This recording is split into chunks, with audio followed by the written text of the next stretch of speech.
Good morning, good morning, good morning, wonderful people. Good morning, good morning, good morning, good morning. We are live on Instagram. We are also live on Facebook. Welcome to my video cast. Welcome this morning. I'm just going to allow a few people to join us. I see that we have no one here yet. So I'm just going to allow a few people to join us. Please do log in. Please do invite your friends. Please do share this video. So as we're waiting for people to join us, I'm going to play this song. As we're waiting for people to join us, I'm going to play this song. Thank you.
Kwasosika nasona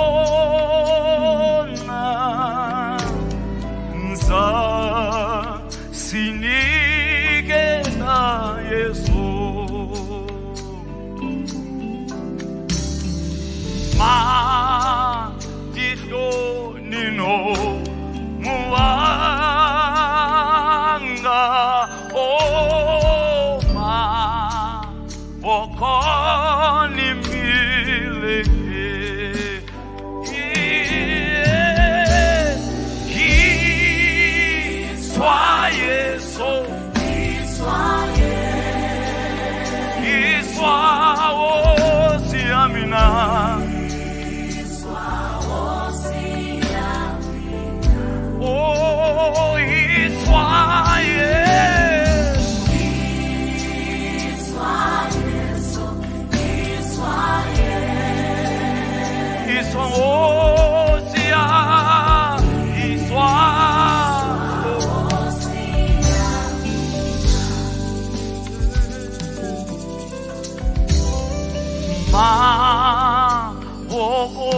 Maya direla omu bonisi wa mina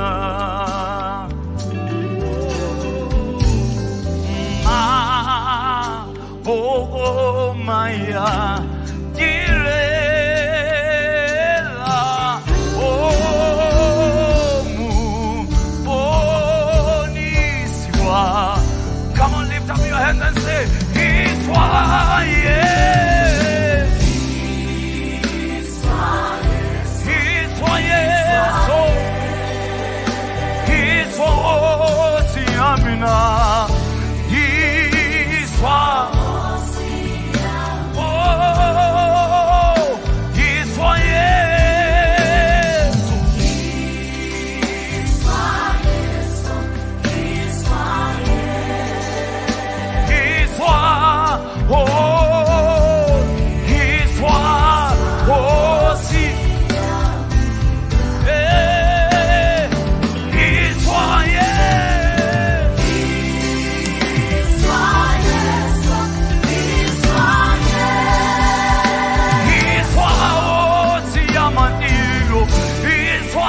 Good morning, wonderful people. Good morning. Thank you so much for tuning in.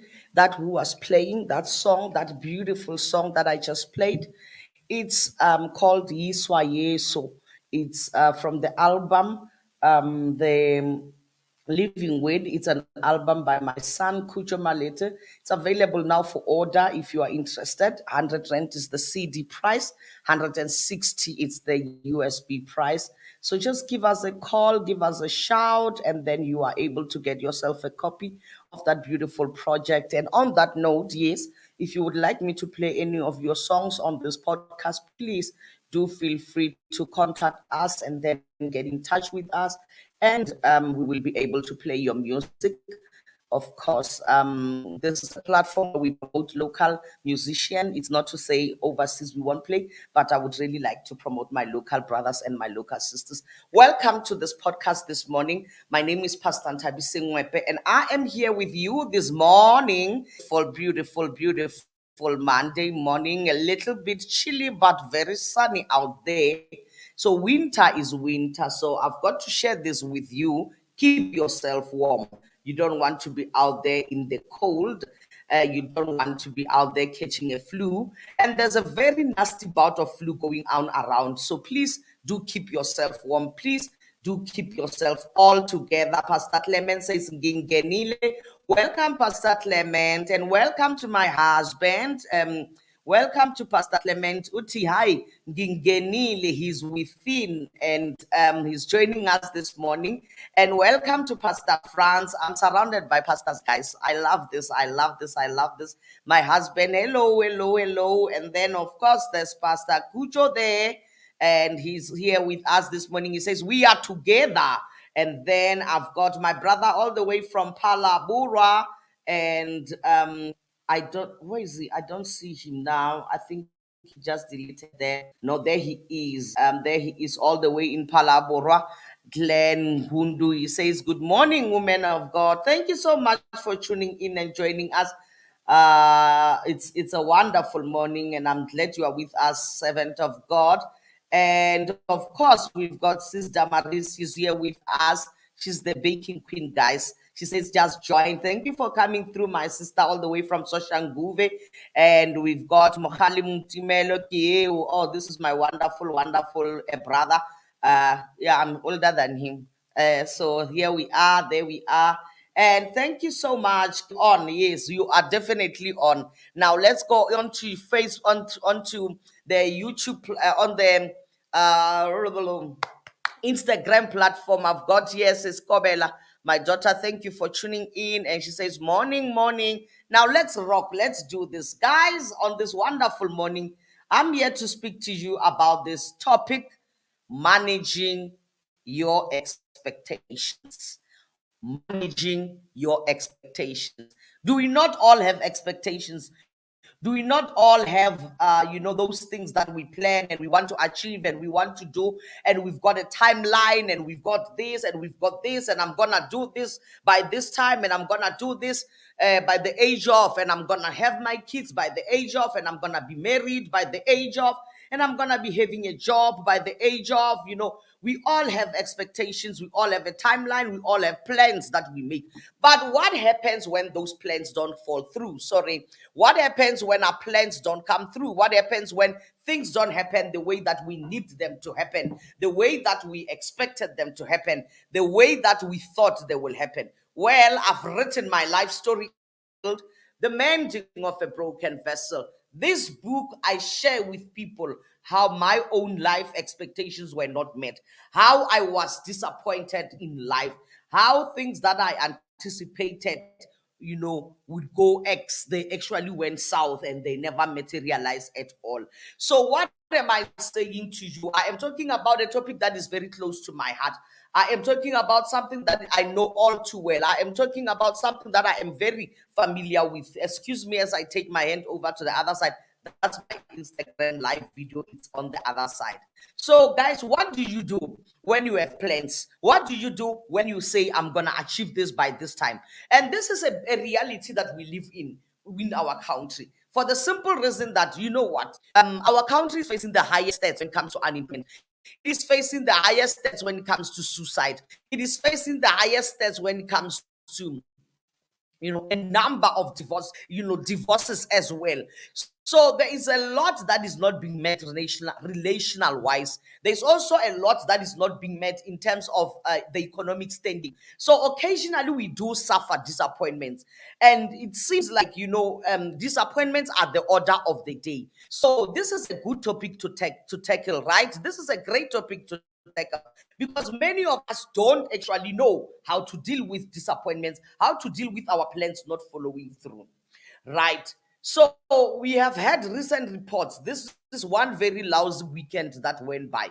It was a good weekend until we had the report that one of our well-known actors who currently features on Gomorrah, the series that's on Mzansi Magic channel 161, the media reports to us that, hey, he took his life. Again, we're not even 5 months into the year. January, we had Baba Shai gone, taking his life through suicide. A prominent actor, a prominent man, in our society. Also, an advocate of gender-based violence. So that was a blow to us as South Africans. And then shortly thereafter, good talent, a good musician, a rapper by the name of Ricky Rick also reported by the media to have taken his life. Very sad, very sad, very sad. So in less than 2 months, in the beginning of 2022, two prominent figures take their life, bringing an end to what we see as talent, cutting us and robbing us of their craft that we could have continued to be a part of as they grow. We were fans, we loved their music, we loved Baba Shai's acting from the days of his Nkosheng, on Bophelo ke Semphego, prominent actor. And at the time that he took his life, he was just on the river, so it was a very sad period for us. And now we are just recovering. It's only 2 months that we have not had of a prominent figure taking their lives. So as we are just recovering from that, making normality of life once more, we get a report that our brother has taken his life. It's a loss to us because we love his talent. It's a loss to us because we value the input that he makes into the artistry industry in South Africa. So here we are now, starting the week on a very, very sad note, from a lousy weekend. And it's on that reason why I say it's a lousy weekend, because it's a weekend that didn't have a good report for us with regard to one of our own. So as I say, ladies and gentlemen, one suicide is just one too many. One suicide attempt. The South African Anxiety and Depression Group reports that for every suicide, successful suicide, for every time when someone is able to take their life, there have been 10 attempts. Currently, as I'm speaking to you, our economy is supposed to be recovering. When we are looking at, people getting back to the labor market, when we are looking at people supposed to be able to, making normality again of their routines, it's a time when our country is supposed to be, going up on a recovery phase. But it seems like there is more struggles. It seems like there are more battles. Why? Because the South African Anxiety and Depression Group reports that it has been fielding close to 2,200 calls per day. These are calls of people who are suffering from depression. These are calls from people who are suffering from suicide. These are calls from people who are contemplating their life. So suicide is a cancer right now that is eating away at our society. But what is the root cause of suicide? What is it that leads people to say, I'm taking my life? I touched on the podcast a while back when I was speaking on one of the topics, and I said that we must be careful of the thoughts that we allow into our minds, because one bad thought comes in our lives, and that thought is unchecked. So we don't filter. We don't say, hey, I'm not gonna allow bad negativity. I'm not gonna allow negative reports to fill in my space. We leave that thought unchecked, and then sooner or later we get in. It's 2, 3, more, 5, 6, 7, 8 thoughts. So the root cause of that is stress. Why am I saying it's stress? We allow all these things that we think about to come into our lives, and we dwell on those things. It's a negative thought. The sooner we allow it to dwell on our lives and it takes over, it manifests itself as stress, right? And then our mind is what? Suppressed. Your mind is constantly on the low. Your mind doesn't see anything positive. Your mind doesn't see anything good. On the contrary, you are always filled with, negative reports, negative mentality, negative energy, negative attitude about any and everything, regardless of what beautiful thing may be going on in your life, regardless of how blessed you may be. The mere fact that you are in a negative space, the mere fact that you are in a negative setting and a negative environment, it leads you to that place where you are constantly in a bad attitude, and eventually you are caught up with stress. So you see, the root cause is negative thoughts, but it manifests itself in the end of the day as stress. So what do we do then? I touched on this in previous podcasts, and I say we filter our thoughts, we manage our thoughts. You've got to be very careful about what you allow yourself to think. You've got to be very careful about what you allow in your space, in your mind, in your life to space. So you've got to filter. Take away all of those negative thoughts. Be careful about what you allow in your space. And I'm just thinking that as you are, interacting with people as well, you be careful about the kind of people that you allow to speak into your life, because some people are very negative and then they just bring a negative thought. So that's why we end up saying you end up avoiding people and saying to them, "Hi, mama, oh negative. Hi, mama, I don't like to be around them." Why? Because of the energy. It's not even a matter of energy. It's not even a matter. It's just about the aura that they carry with them. Everything that they say in their mouth becomes negative. Everything that they see with their eyes becomes negative. Why? Because the mind. If you go back to one of the podcasts that I had, I said that the mind, it becomes the lens through which you view your life. Your mind becomes the footprint to which every negative thought is embedded. It is written in your mind. So you live your life according to how you view things. And that is how you see things, how you perceive the world, how you perceive people around you, how you perceive everyone. Then it's just a matter of, my life is negative because my mindset itself very negative. Right? So how do we deal with this? Today I want us to talk about managing our expectations. One of the easiest way and the healthiest way to have a good life is to be able in your life to adapt, is to be able in your life to change, is to be able in your life to navigate the circumstances that you go through in your life. So when we were busy doing preparing for this podcast, I asked my team to make me this. When we introduce the topics, I said, my caption for today is having realistic expectations about your day-to-day challenges and people is key. It is key to how you manage your expectations. It is the key to how you manage your stress. It is key to stress management, and it becomes an ingredient to a more healthier life. So what am I saying? I am saying that with life, there is adaptation. I am saying that with life, there are changes. I am saying that with life, things don't always go the way that we want them to go. Things don't always go the way that we view them, the way that we plan, the way that we want them to go. So at the end of the day, if you are not able to manage your thoughts, you allow them to come into your space, you allow them to come into your mind, and then sooner or later, you are not able to manage your stress level, and then the quality of your life, that's what it diminishes. The quality of your life, that's what it changes, simply because you have not been able to manage your stress, the stress that you encounter in your life. Now, I want us to talk about this. And, to a certain extent, we've got to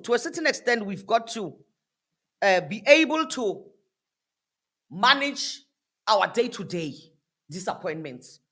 We've got to be able to manage the disappointments that we encounter at work. We've got to be able to manage the disappointments that we encounter in the relationships. For one, if you look at if you've read my life, the story of my life in the book, The Mending of a Broken Vessel, I talk about how I had a relationship as a youngster with a man, a gentleman that I thought I will have a lifetime with. I was too young at the time to make assessment, but I loved him, and as a result of that, I thought it was love, and we ended up even having a child. We were not even like in a relationship that was the kind of relationship that we would say, let's have a child. It's just one thing led to another. So we ended up having a child, and the child that we have is the firstborn daughter. Most of you that you see me posting and saying this is the child of my pregnancy as a teenager. Yes, that girl. So out of that relationship, I suffered a great disappointment when that relationship didn't work. Hey, so I went to visit my boyfriend at the time. He was a teacher in the town of Naboomspruit. And then off I went to visit him from the University of Pretoria. I was a student there. So when I got there, I didn't realize that he had another girl. But actually, let me be honest, I had heard of rumors that there was something going on there.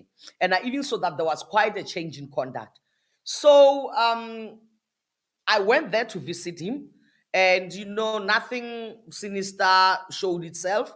It was only in the evening, as I was there, as we were preparing to go to bed. Then a lady comes by, and only to find that this is the lady that he has a relationship with. So it was a very difficult thing for me to deal with, a very difficult thing for me to swallow. We ended up sleeping, all the three of us, in the same room. Yes. So they slept on the bed, I slept on the floor. It was hard. It was painful. Let me not lie to you. So it was a rude awakening, from the child that I was, to have to experience that. So there I was living the town of Naboomspruit, is now Mokgopo. Very disappointed, and that is where I attempted to commit suicide. It was from that breakup that I attempted to end my life. I felt that, hey, things are not working out. I'm so disappointed in where this relationship is going. I'm so disappointed in how things are going. So I ended up going home. I wanted to throw myself in the front of a moving traffic, but I didn't succeed. So I ended up going home. I said, let me go and see my daughter for the last time. So off I went home, and I saw my daughter, and then I mixed a concussion of Antonin, and I drank it. It was not nice. It wasn't nice. So that is how I attempted to take my life the first time. But let me tell you, right? I never at any point, I never died. No, I never died, and I never even had the mental capacity to process what was going on at the time. Why? Because a person who's suicidal, because a person who's contemplating taking their lives is not in the right state of mind. Their mind is depressed. Their mind is not in the right frame. Their mind is just, succumbed to all the pressures of life. So that was me at that time. So with this report of the latest suicide, I'm asking myself, where did it go wrong? Where, did it go wrong for our brother who's the latest victim of suicide now? Where was it not meeting up? Where were things not well, for our brother there? Because somewhere, somehow, there must have been expectations that were not met. The same with me in my second marriage, when so in my first marriage, when I got married, and I had beliefs that we were going to spend eternity forever and we were happy together. But it seemed like, the kind of marriage that I wanted was not the kind of marriage that my ex-husband wanted. So then when that marriage ended, I also wanted to commit suicide. I tried to commit suicide. That was my second time. By the way, before I go deeper into this, you can go into News 24 or into Drum Magazine. They've got an article currently on my suicide attempts and my life and what I did and what not and what not and what not. So you can check it out. It talks specifically about what I am talking about. Magazine for publishing this. Thank you very much. So guys, the third time that I attempted to commit suicide was when I was not working. So I had a certain life, a certain lifestyle expectation that I lived. And when things were not going well, when I was no longer employed and unable to provide for my kids and unable to provide for myself, I couldn't deal with that. I couldn't cope with that. So there it was, another instance where expectations were no longer being met. So guys, we've got to learn to meet, to manage what we expect, adapt, and also change, right? Because when expectations are not met, it leaves a mark in our lives. So let's start with this. How is it that we suffer unmet expectations? We suffer unmet expectations from simply the following. We have a plan, right? We say, this is what I want to achieve, or this is what I want to see happening, or this is what I would like to see happening in my life. That is where we are, number one. Number two, the reality of implementing those things that we have planned. It becomes something altogether. In other words, it does not align with what we planned. So reality and expectations, they fail to meet. As a result, what does it do? It evokes a sadness in us of the unmet expectations of the reality that we are living.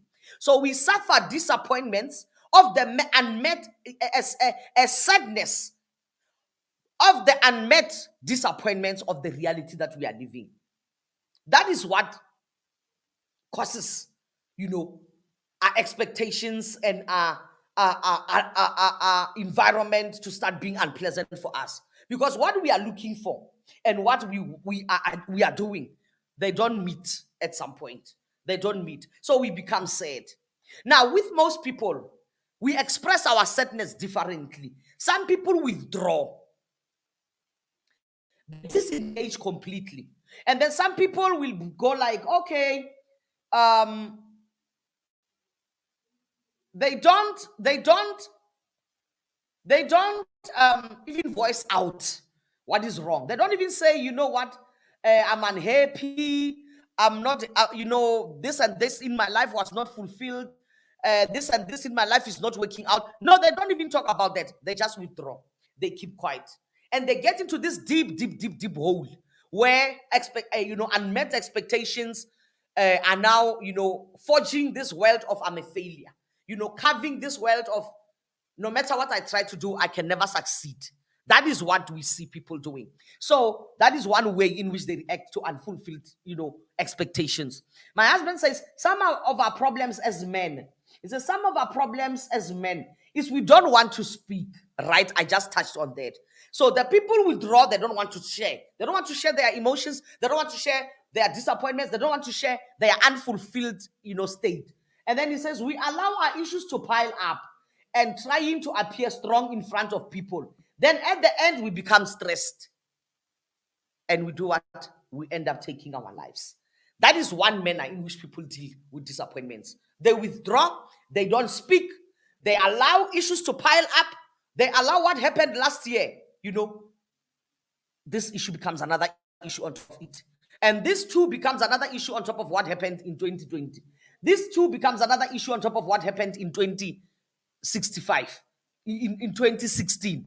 So we end up having piles and piles and piles of issues. And this person, remember, doesn't share their problems with anyone. They have completely withdrawn, right? Now we get another type of reaction. This kind of person, this is the person who will just fulfilled. They do what? They brush it off and then they move on. You will think, from an outside perspective, you will think, okay, they just bounce back. This person just bounced back. I love how they deal with failures. They just bounce back. There's no such a thing as bouncing back. When things happen to you in your life, believe me, they leave a mark. Believe me, they leave some sort of mark in your life. And the reality is, if you don't deal with those things, they will come back at a later stage in your life. They will come back at a later stage in your life, especially when you least expect it. This is the second type of reaction. They bounce back. They think that you think that, and they think that, no, I let it go. I'm just not going to do anything. But be careful now. The issues are also piling up. It also piles up. Just like the one who withdrew, this one also piles up. And then we've got the kind of person who is so affected by these failures that they change their whole perspective on life. They're not able to move on. They're not able to just bounce back. In addition to all of what the disappointment communicates, it communicates that I can never be better. I can never achieve anything. So I can never, succeed in anything. So this person starts to see themselves overall as a failure. Not only that, it affects their self-confidence. I don't believe any good can come out of myself. I don't believe I can do anything. I don't believe I can ever sing again. I don't believe I can ever write another book again. I don't believe that I can ever go and speak in a public platform again. Why? Because you failed the previous time that you were speaking in a public platform. Right? So this failure, this disappointment that you suffered communicates to your mind, I failed in every area of my life. Your whole perception about yourself changes. Your whole perception about where you're going completely changes. Your whole perception about what you can achieve completely changes. Why? Because of that moment where expectations, reality, they never mirrored. Your plans and your reality. Instead of, according to your plans, becoming one thing, the other one went south, the other one went north. So things didn't gel up for you. They didn't end up well for you, right?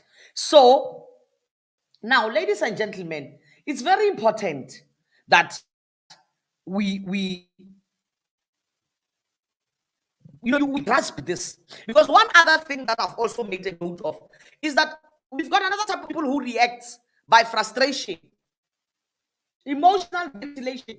They ventilate emotionally, find that things didn't go well, and then they start to behave in a different way. They start to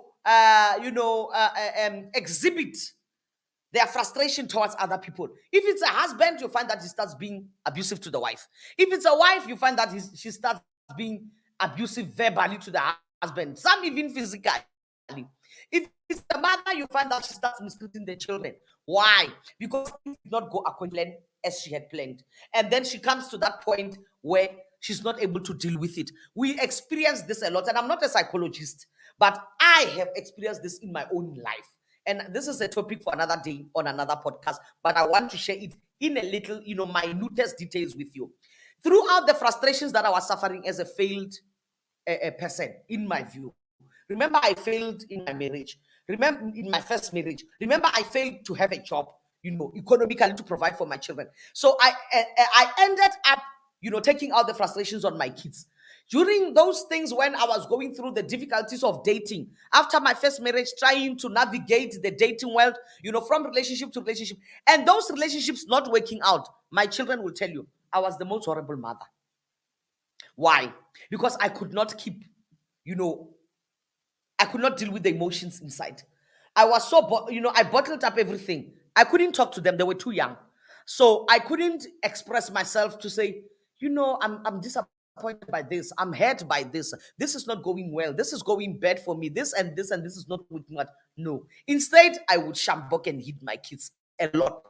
I hit them, not a bit. I was a very, very, very unpleasant mother to be around. So I want to share this with you another day, how we have dealt with this as a family. And this is something that is a milestone for me as a parent. It's difficult as a parent to go and confront the wrongs that you did as a parent to your children, in raising them. And that is one topic that I would like to tackle another day. Our frustrations as parents, our woundedness, in the world, it makes us to raise wounded children. So we perpetuate, because the disappointment that I carried them with me into my motherhood. I carried them with me into marriage. I experienced more disappointments in marriage, and then I carried on with them. So I started portraying that, taking it out to my kids, taking it out to everyone who I interacted with. If you know me from way back then, people will tell you I was not the most peaceful person.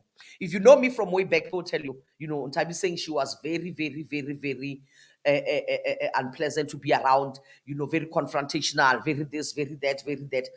And that is mainly because I had issues that I deal with. So again, I go back to one of the podcasts, be kind to people. Always try to be kind to people. Because if you are not kind to people, you don't know what they're going through. People are going through the most. People are going through a lot. So I took out my conduct on other people.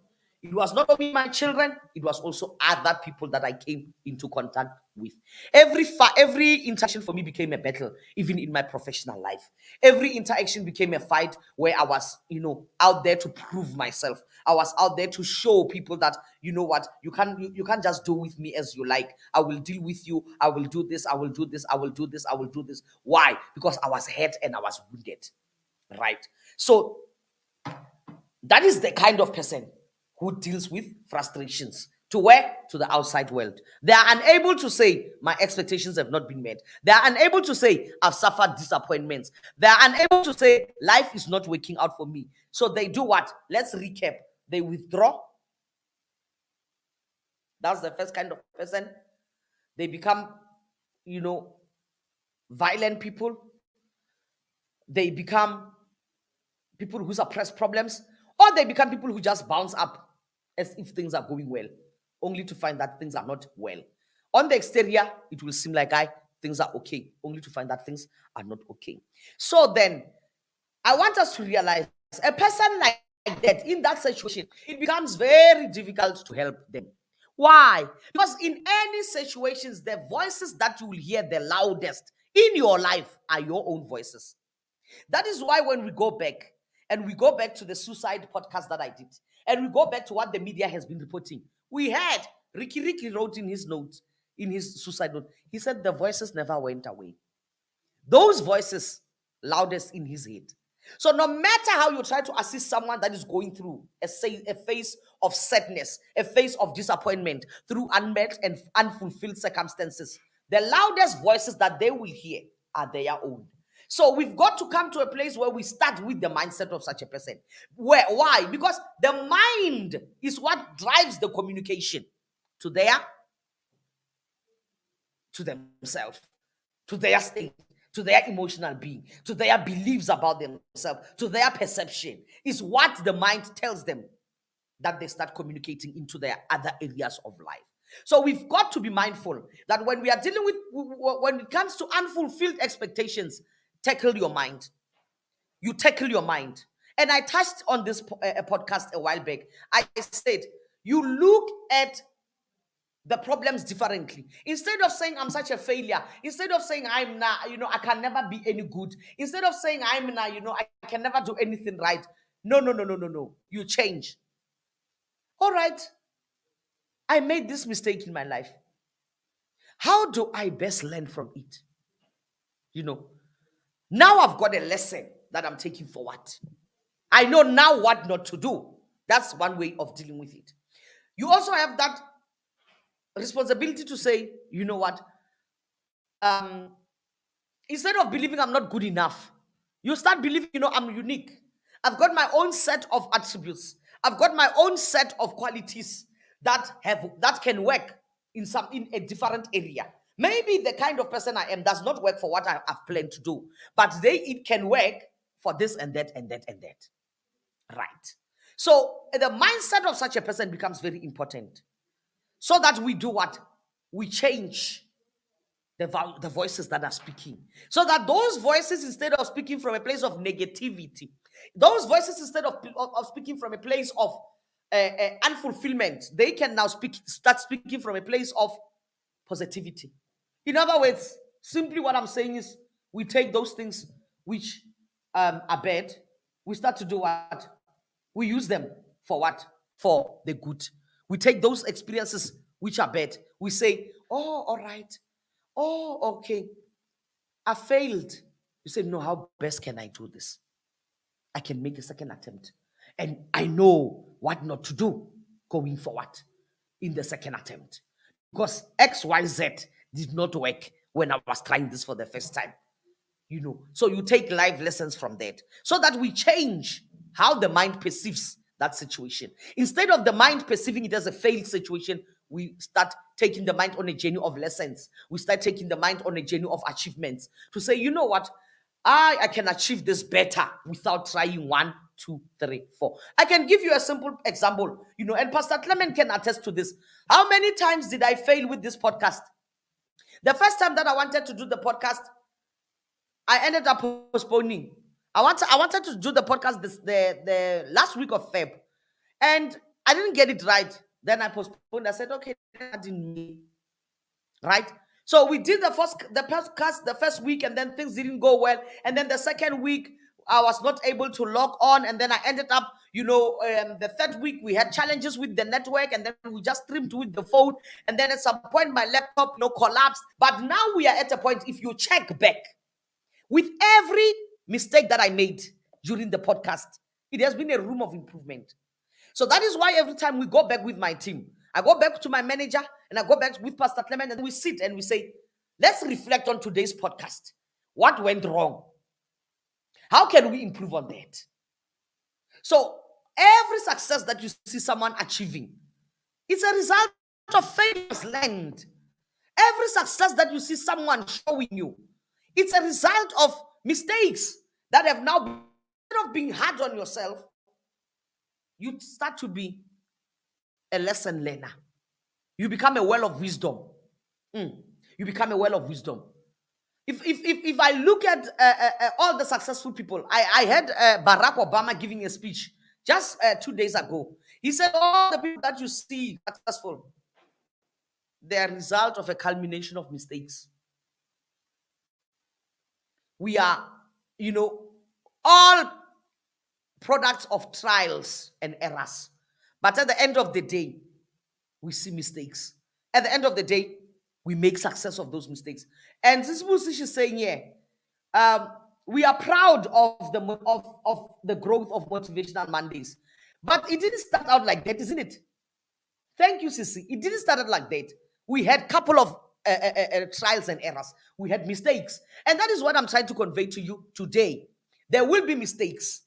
There will be problems. There will be challenges. There will be a lot of hiccups. And every failure should be a learning curve. It should be a learning curve. That is one other way of handling what?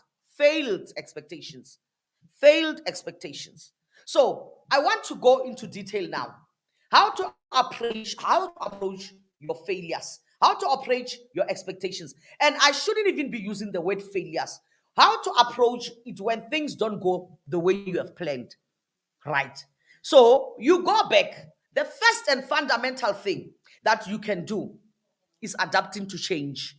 It's very important as a human being that you must be able to adapt to what goes on around you. When things around you are going on and you have made a plan based on what you perceive, be the first one to acknowledge when things are not going well for what you have planned.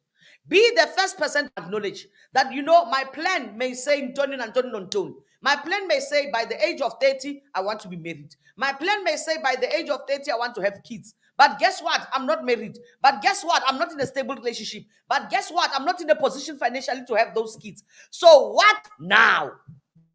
Have the ability to constantly say, so what now? Meaning, what do I go back to? Because what I wanted to do is not working now.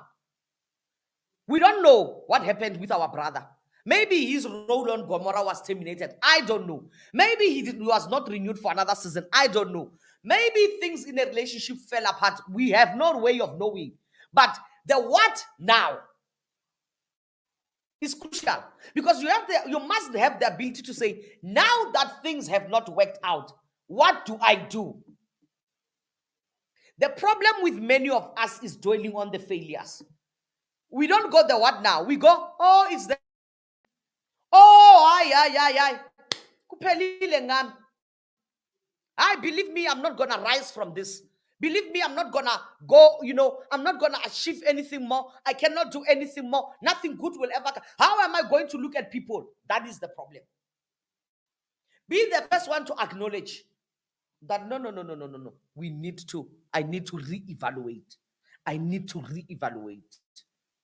Number two, okay, before we get to number two, the inability to adapt to change is what is killing many of us right now. You see people living in the suburbs now.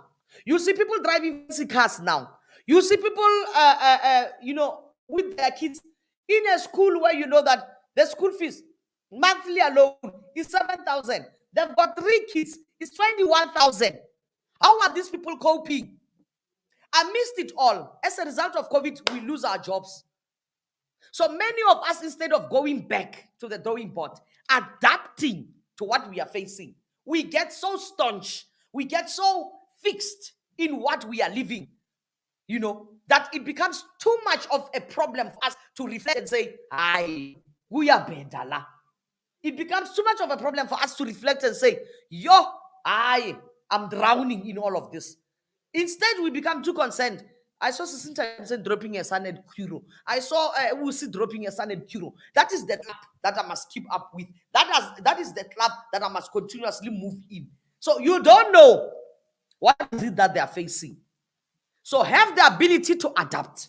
Have the ability to change. As the economy changes, it calls for you to reflect on your finances. As the work environment, changes, it calls for you to reflect. Is this job that I am doing serving me and my future? Is it serving my children? Is it serving, the life that I want? If it's not serving it, adapt. I've had people who, because of a fancy position a person had in a financial institution, maybe as a manager, Old Mutual, maybe as this and that, and then they got retrenched or they got whatever. Then instead of saying, you know what, I'm going to accept another position at Walton's and sell stationery as a salesperson. No, they're sitting there saying, nah, I'm a manager. Nah, I'm a manager. That's who I am.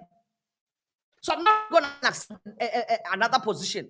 But that position can take you somewhere while things are not looking up. You're waiting for things to do what? To improve. That is the problem that we have today. People are not able to adapt.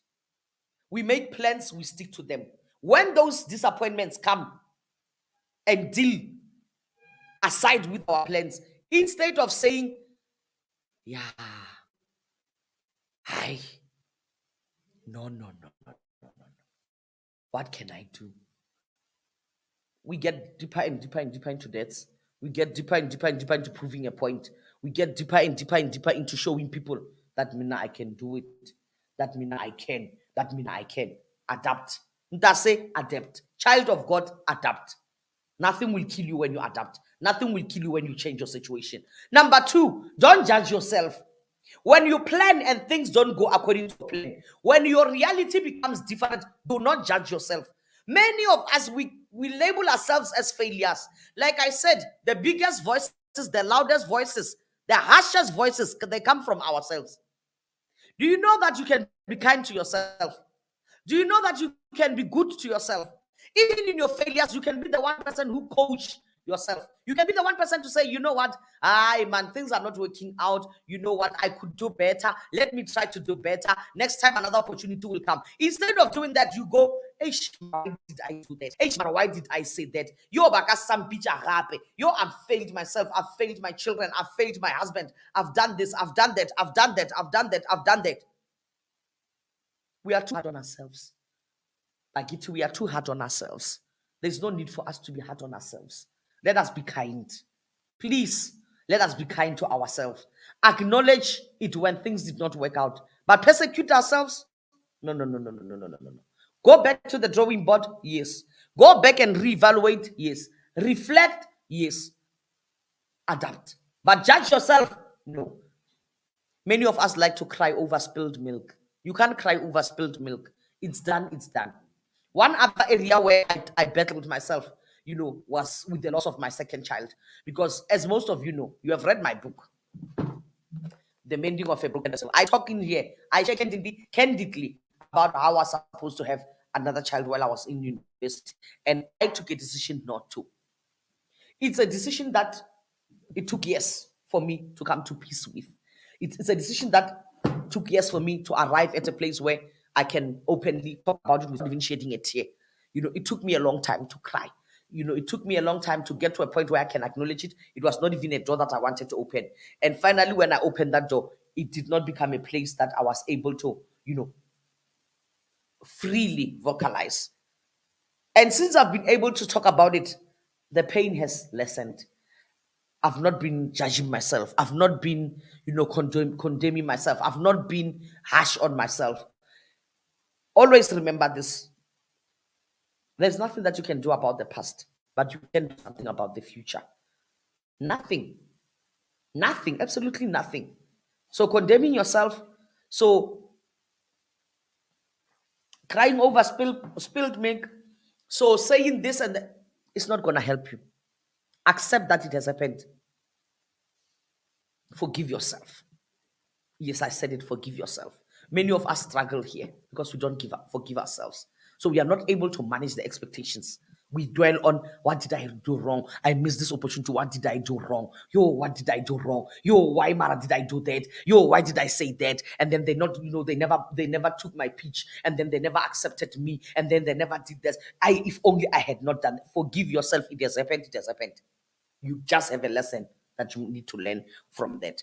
Now, understand this. The third point. Know that there is God's timing in everything. Know that God has a time. Even the Bible says, the book of Ecclesiastes, there is a time under the sun for everything.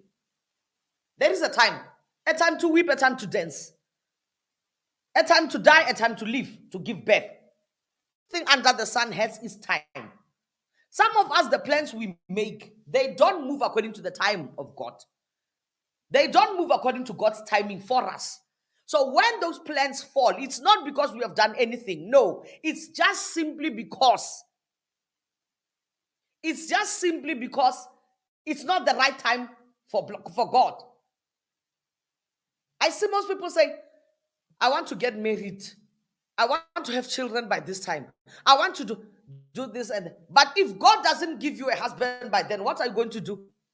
If you don't adapt and you don't change your planning and you don't acknowledge that things are not going as you wanted them to, then you end up committing suicide. Because it will cause you a lot of stress, particularly when you look at other people around you. People are married around me. People are having kids around me. People are doing this. People are doing. Now I'm left behind. It causes you to have stress. And now stress is the greatest inducer of depression.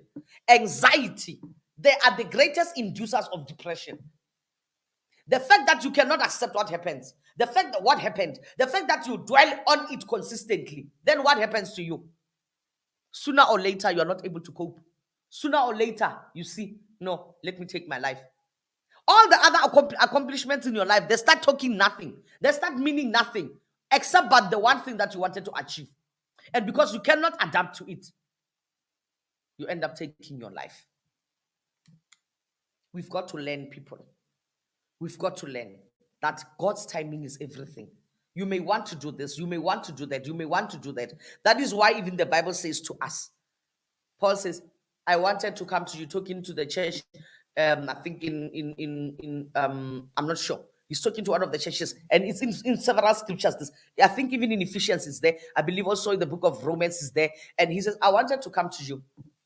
In the book of Acts, I wanted to come to you, he says.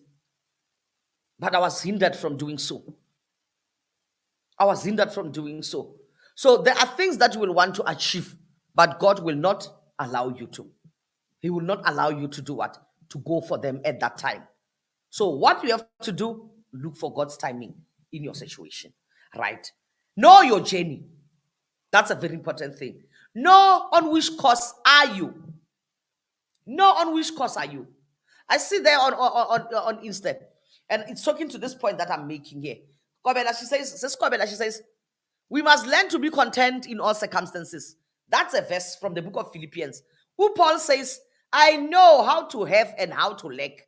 I know how to live in contention and how to live in lack, in poverty. He says, in all of these things, I am fine. What is your journey? Do you know your journey? Because the problem becomes, if you don't know your journey, if you don't know your purpose, if you don't know why you are here, you will plan even those things which have no bearing on where you are going.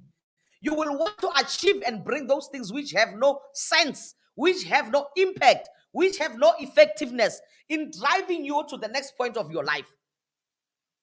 So you will end up, as a result, chasing, even irrelevant things. So when they don't work out, you become depressed. They don't work out not because the planning is flawed. They don't work out because, as aligned to your journey, they just don't gel. I want to give a simple example. This is in my professional, in my personal life. I've had to decide in my life professionally that this is where my practice is going, right? When I started my practice, I didn't have the luxury of choosing. I did everything, right?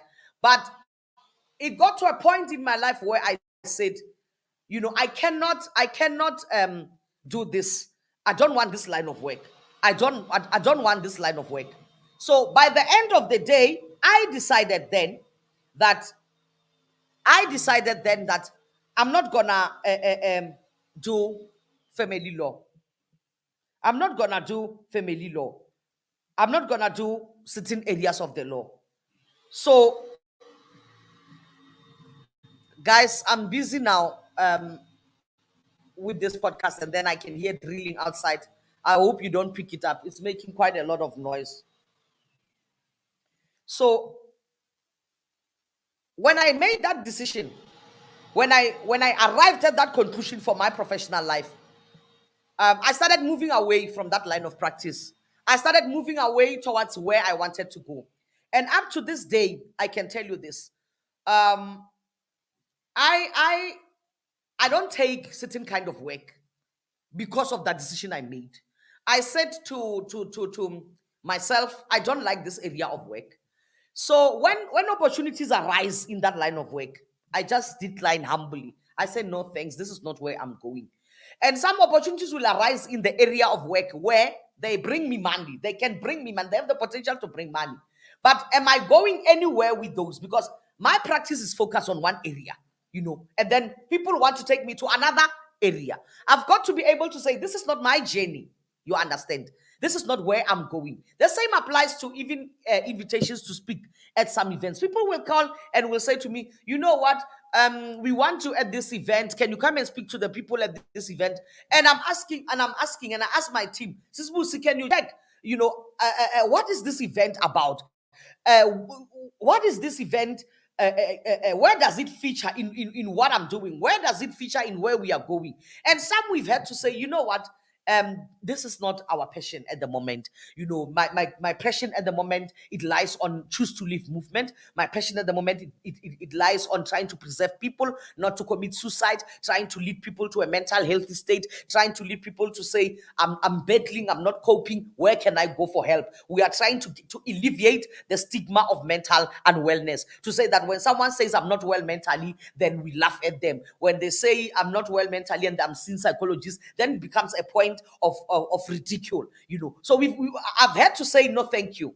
That this is not in line with what I'm doing for myself. This is not in line with where I am going. So know your journey, know where you're going, know what you want to achieve, and set your goals in accordance with where you are going. Eliminate those things which are not taking you anywhere in terms of your journey. And this is a big crisis that I see with our people. Our people nowadays, you go anywhere, you do anything. It doesn't matter where, does it fall in line with your life?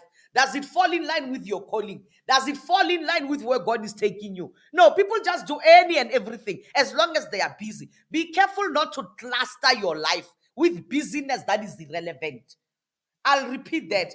Be careful not to cluster your life with busyness that is very irrelevant for your journey. Because when you fail in those areas, it affects your productivity in your journey. You find yourself crying, you find yourself disappointed, you find yourself discouraged. All because something which does not even fall part of your purpose in life did not work out. So it affects you in that area. So know your journey. Focus on your journey. Focus on where you are going. Whatever you're doing, let it be that it is aligned to your path. It is aligned to where you're going. Right. Also, another point I would like to make under the same is contentment. Guys, be content. You've got to be content. When God is taking you somewhere, when God is doing something in your life, even when you look at other people and they're achieving more, and they are doing more, they are going somewhere, please be content with where you are. Kgotsofala ke gopela bolela ka Sesotho. Kgotsofala mo o leng gona. Kgotsofala se Modimo a se dirang ka bophelong ba gago. Be happy for the next person. Oh, I saw Mangwepe doing a podcast. No, I saw Mangwepe doing this. I saw Mangwepe, she's now on air. She's now doing Motivational Mondays. I saw Mangwepe on Drum Magazine. I saw Mangwepe on the newspapers. The newspapers, all of them, 5 of them, she was on the article. I want them to write about me. Now I'm going to start doing a show on my Facebook. I'm now going to start. Hey, is that your journey? Did God speak to you to do that? Are you not content with what we are doing now? Are you not happy with what you're doing now? Because it's the lack of contention that brings us to a place of competition. We compete with one another. We compete with people who God has anointed them. He has put a certain vision on their lives. He has put a certain purpose on their lives. And you know what? They are cruising. Whatever they are doing, they're just in their element. They pick up no hardships. They pick up no difficulties. Why? Because God commissioned and He opens all the doors. So you come and then you do what? You start, I want to do this, I want to do that. Competing with someone for something that you are not anointed to do. So it becomes what? It becomes a problem in your life. Be content. And when God is doing wonders in the life of the next person, you know what? You say bravo. You say God is good. You say, I know that this God is able. You say what? You know what? My sister, how can I raise you up? My sister, how can I applaud you? My sister, how can I help you? You know, I can't go now and start a beauty salon just because a friend I know is starting a beauty salon and they are very successful. I can't go right now, you know, and start an event or a company doing this or a company doing that just because a person that I know is doing it and they are successful. It's their journey. Be content with what you are doing. Be content with where you are. Improve on what you are doing, what you have been called to. Instead of, you know, seeking after what other people are doing. You know, I'll go and do it better. There are people who live like that. I want to go and do better than her. No. Now, let me tell you one thing about me. My team will tell you. My team will tell you. My manager, she comes. She says to me, there's an opportunity. What? They say, can you do this reality show? And what? I said, no. Another person would have been the first one to jump and say, yes, it's TV. It's a reality show. I want to do it. I said to her, it's not my journey. I don't want to do reality TV. I'm not here for that. I'm here to speak to the lives of people. I'm here to speak to the lives of people. When the time is right and when God wants me to go to that platform, He will open the door. And He will specifically tell me, now you go into that area. You see me on radio speaking to people, it's because the Holy Spirit has led me there. Sometimes I decline, I say no, and I go to sleep. And the Holy Spirit comes and says, why did you say no to that? I gave you this platform, it's not your own. I did that once. On radio, I refused. I said, I'm not going to go. I saw the text. They say, tomorrow you're on air this time. Please, I'm on there regularly. And I said, no, I'm not interested. I'm not going to do that. I didn't answer. In the morning, they sent another text. I said, how mad are these people? 10 to 9, they called me and then I could not answer because it was not in the evening. What excuse was I going to give? They said, please, can you go on air? That evening, when I had slept, the Holy Spirit said to me, why did you refuse? Because I gave you that platform. I'm the one who took you on air. You didn't take yourself. You are carrying my message.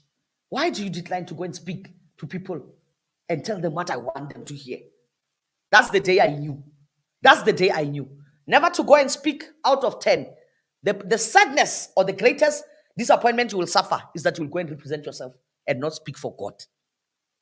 So everything that you do, make sure that God has commissioned it in your life. Don't allow time wasters in your life. Don't allow time eaters in your life. Sadly, many of us, we allow time eaters in our lives. So we don't succeed in those things that are time eaters. Then we have no backup plan. We have nowhere to go. You know, let me tell you the most wonderful things, my sisters and my brothers. You know, when it comes to God's assignments in your life, you can never fail. You will never fail. You will do something that God says you must do. Right? When you get there, it appears too hard. God will just line up the right person for you. You will get there and, you know, you will want to do this and the Holy Spirit will have it this way. And instead of feeling bad, the Holy Spirit will immediately come and say, no, don't feel bad. Everything turned out the way that I wanted it to go. That's where I am at now. So be careful with your life. Know your journey. Know God's timing. Lastly, let me say this. It's not even the last item. I'm about to close. Be realistic. When things are not working out, be realistic. Go have a vision board. When things are not working out, go back to that vision. You know, this is not doable. This I cannot do. This I cannot achieve at the present point in time. I still need to plan more. I can give this example. We're supposed to launch our TV channel, my husband and I, last year. And as we're about to launch the TV channel, we started to realize we are not ready. What we were doing, we have a slot on another TV channel. So our program on that channel, it doesn't measure up to what we're supposed to broadcast on our own TV channel. Your own TV channel, everything is on you. Understand that everything is on you. So if you're not able to sell a slot, you must have a program that goes on that slot. So we sat down with my husband and we said, our plans are this, but let's be realistic. We are not ready. So let's go back to the drawing board. Prepare ourselves. At this point in time, we are at a point where we are realistic. Right. Now let's go to the last point.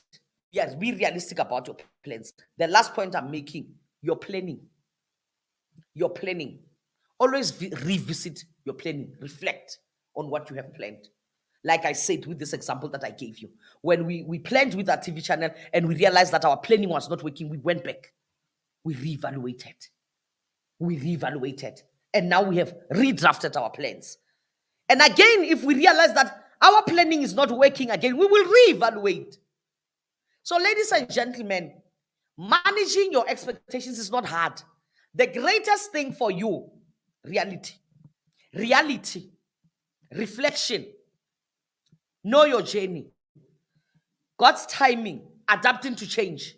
If I were to put them in their order of importance, please adapt to change. It's very important. When you adapt to change, you will hardly ever suffer any disappointments.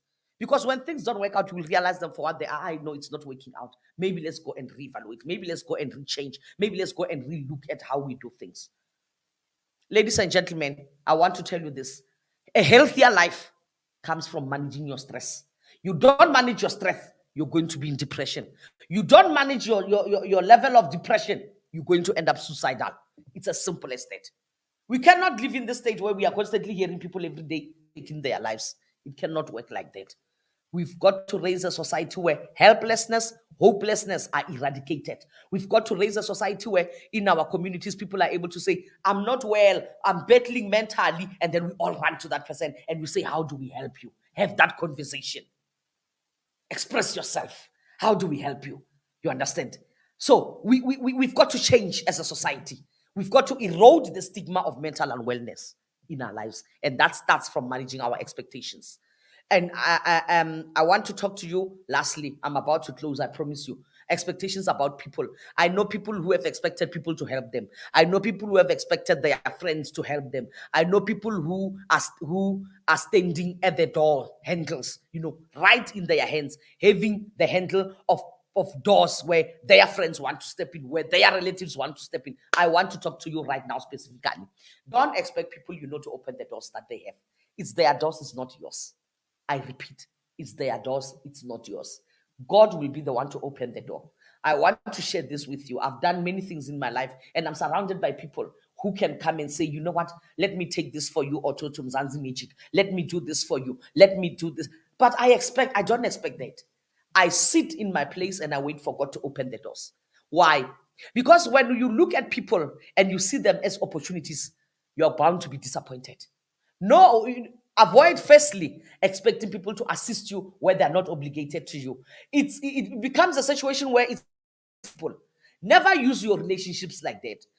As people, we must understand that people have a right to say, I don't want to get involved. I don't want to get involved. And God will do what? Raise up the right people who will come and be involved. Now, I've seen strangers come, not even my friends. I've seen strangers come to raise up my brand. I've seen strangers come to lift up my brand. I've had people call me and say, we want you on air. We want you to record Motswako. We want you to go on this radio station. We want you to go on this magazine. And I don't even know them. And they just found me on Facebook. And they just found me on Google. And they just found me. And I'm like, God.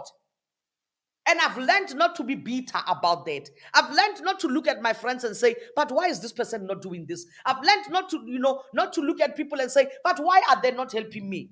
People owe you nothing. Understand that. People owe you nothing. I want to also speak to those people who are in a position to help someone. My manager likes to say this. A candle does not lose its light by lighting another candle. If you can help someone rise up and get where they are going, God is the one who will reward you. It doesn't take anything away from you. If you're a good business person and someone wants to start a business, it doesn't cost you a lot to sit down with them and say, you know what, let me help you with this business plan. Let me help you with this. Oh, that strategy may not work because of this and that and that. Oh, okay, I know these people, they're able to do funding. I know someone, she's good in this kind of business. She's got this kind of business in Joburg. Let's talk to her. She can give us advices. It doesn't take anything away from you.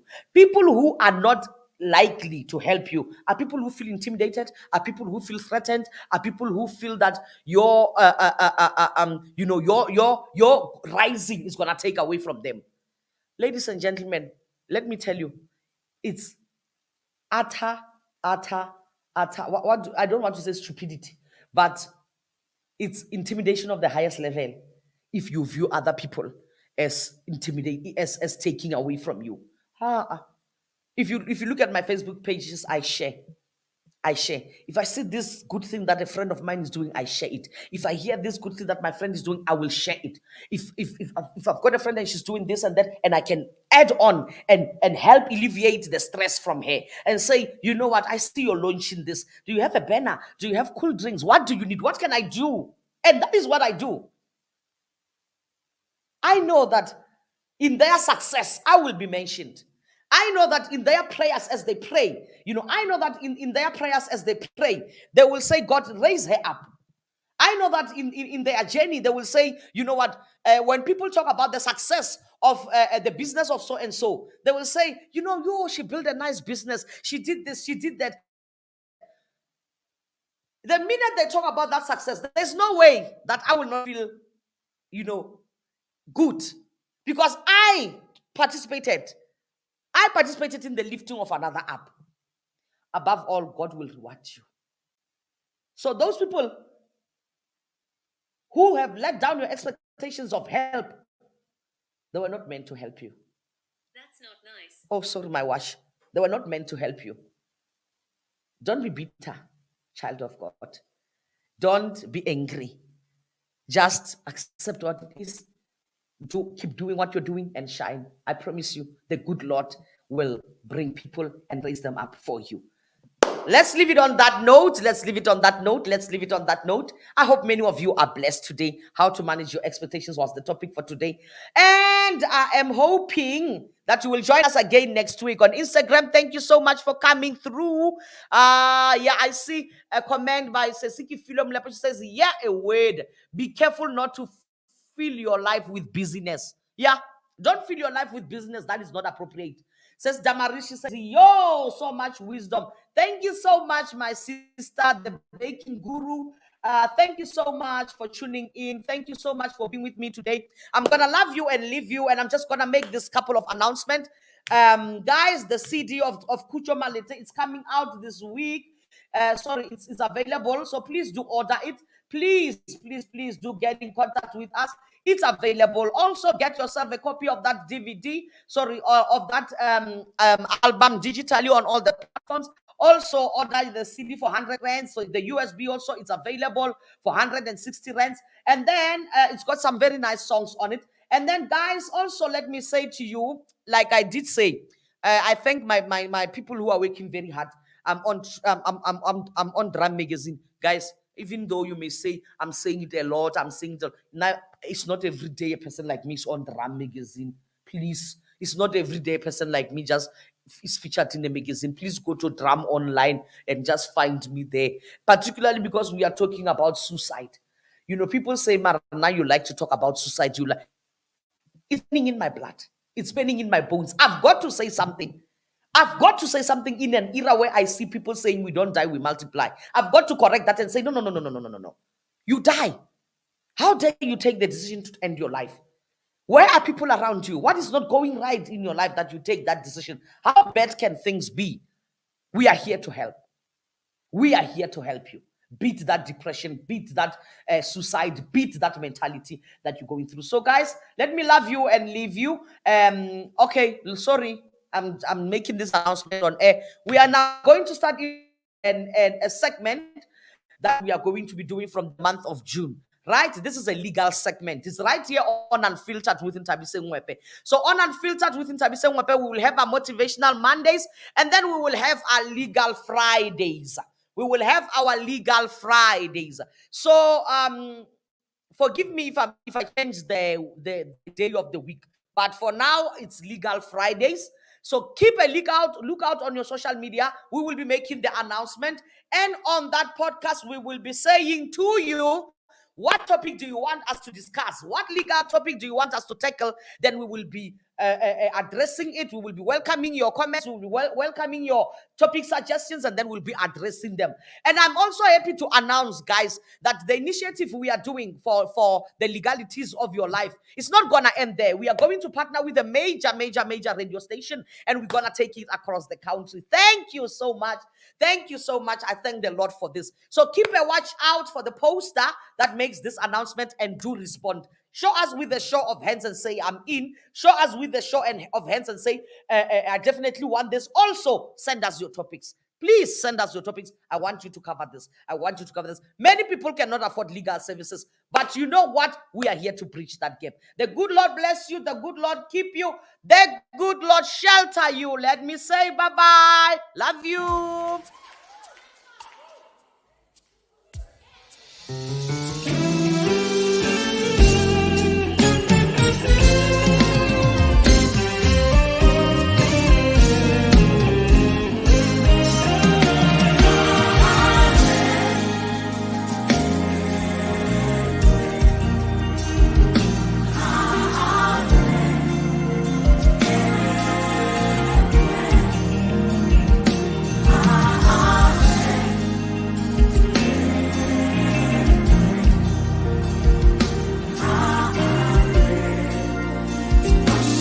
Come on, lift up your hands tonight.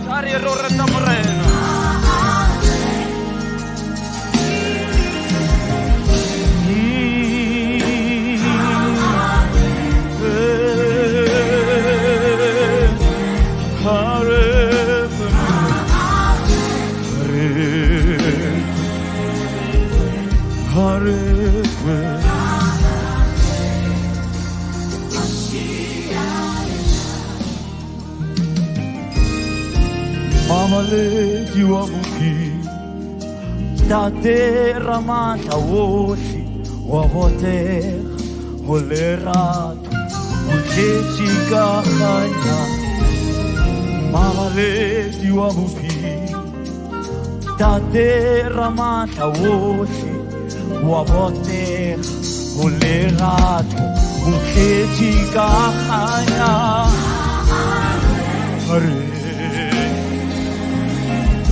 Hare kwe murena, hare kwe murena, hare kwe yena ki khosh,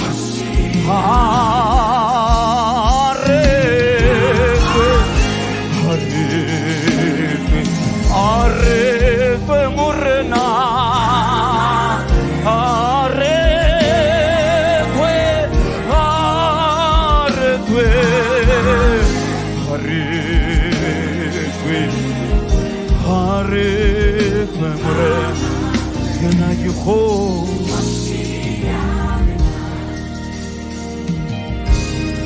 Moloki wa mafi si chamelo saru mojimuta mojimumura moyo muhetwa Moloki wa mafi si chamelo saruna mojimuta mojimumura moyo muhetwa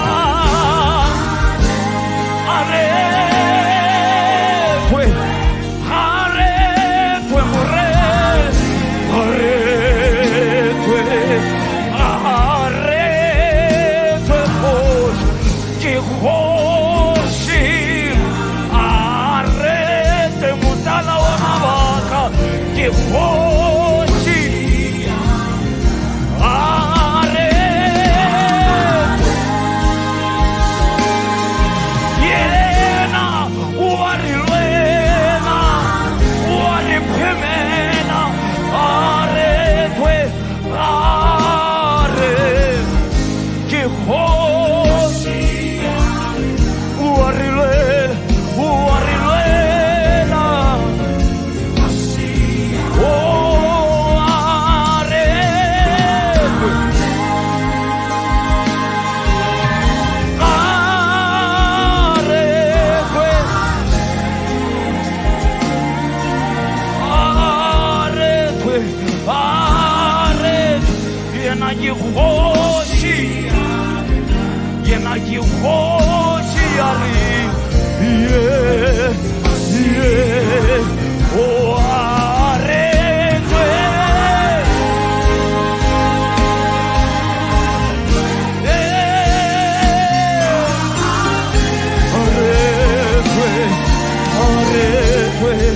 arekwe, ke kgoši, wa re lwela, wa re lwela.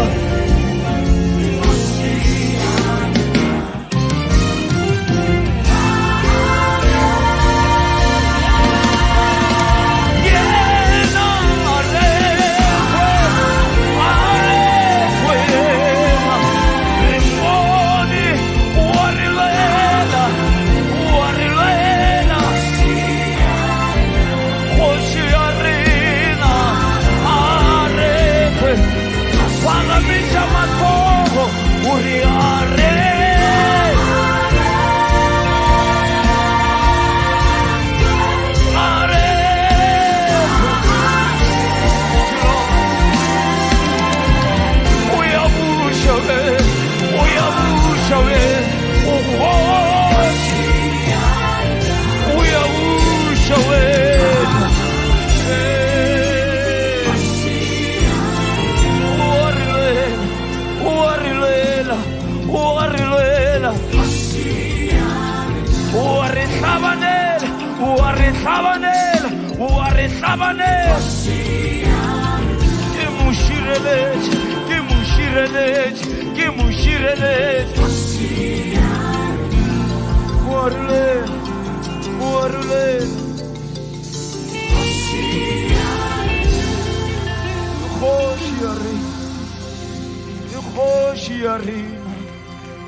Uyabusha Jesu, uyabusha Jesu, ka mengwaga le mengwaga, uyabusha Jesu, o ke kgoši ya rena, ke mošireletši, ke mophemedi, ke tau ya leloko la Juda, ke mo ba gona neng le neng, ga tsebe boroko, ga tsebe boroko, ga tsebe boroko, wa re lwela, wa re lwela, wa re lwela, wa re lwela, wa re lwela.